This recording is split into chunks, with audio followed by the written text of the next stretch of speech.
साल था 1994 जब भारत में एक नए पहाड़ी राज्य की परिकल्पना के साथ एक आंदोलन की शुरुआत होने वाली थी। वैसे तो बहुत समय से ही एक अलग राज्य की मांग चल रही थी, पर इस कहानी में अभी बहुत कुछ होना बाकी था। नमस्कार दोस्तों, स्वागत है आपका हमारे YouTube चैनल देव बहुगुणा गढ़वाली में। और आज हम बात कर रहे हैं उत्तराखंड के गठन के बारे में।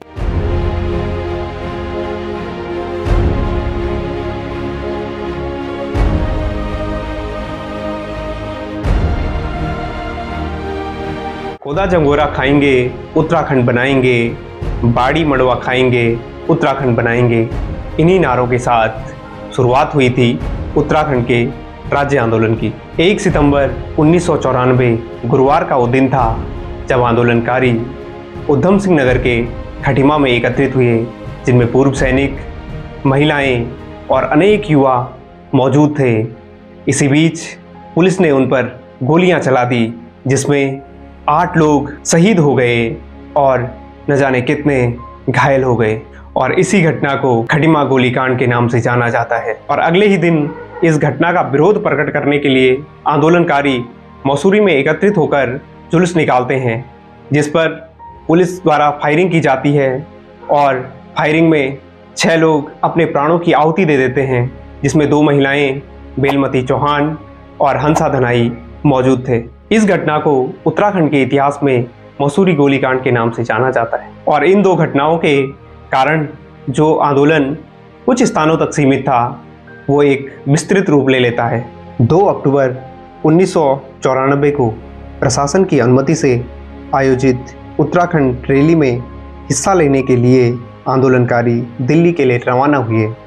आंदोलनकारियों से भरी बसों को प्रशासन के द्वारा रामपुर तिराहे पर मुजफ्फरनगर में रोक दिया गया, जिसके बाद महिलाओं के साथ अभद्रता की गई और उन पर गोलियां चला दी गई। जो आंदोलन पहले ही इतना बड़ा हो चुका था, उसमें मुजफ्फरनगर के गोलीकांड ने आग में घी डालने का काम किया। इन तीनों के अलावा भी ऐसी अनेकों घटनाएं हुई, जिनमें देहरादून गोलीकांड, कोटद्वार की घटना, नैनीताल फायरिंग, श्रीयंत्र टापू, श्रीनगर का मामला भी शामिल है। और ऐसे ही अनेकों बलिदान और संघर्षों के बाद 9 नवंबर सन 2000 को उत्तराखंड को पृथक राज्य का दर्जा प्राप्त हुआ और देश के 27वें राज्य के रूप में उत्तरांचल का गठन हुआ और श्री नित्यानंद स्वामी राज्य के पहले मुख्यमंत्री बने। 1 जनवरी 2007 के बाद उत्तरांचल का नाम उत्तराखंड कर दिया गया। उत्तराखंड देश का एक आध्यात्मिक और धार्मिक राज्य है। देश के 4 धामों में से एक श्री बद्रीनाथ धाम व देश के 12 ज्योतिर्लिंगों में एक श्री केदारनाथ जी का मंदिर भी उत्तराखंड में ही स्थित है। उत्तराखंड के 4 धाम बद्रीनाथ, केदारनाथ, गंगोत्री और यमुनोत्री हैं। उत्तराखंड का राज्य पशु कस्तूरी मृग है, राज्य पक्षी मोनाल, राज्य वृक्ष बुरांस और राज्य पुष्प ब्रह्मकमल है। ऐसे वीर आंदोलनकारियों को हमारा नमन, जिन्होंने उत्तराखंड राज्य के लिए अपने प्राणों की आहुति दे दी। जय देवभूमि, जय उत्तराखंड, जय हिंद।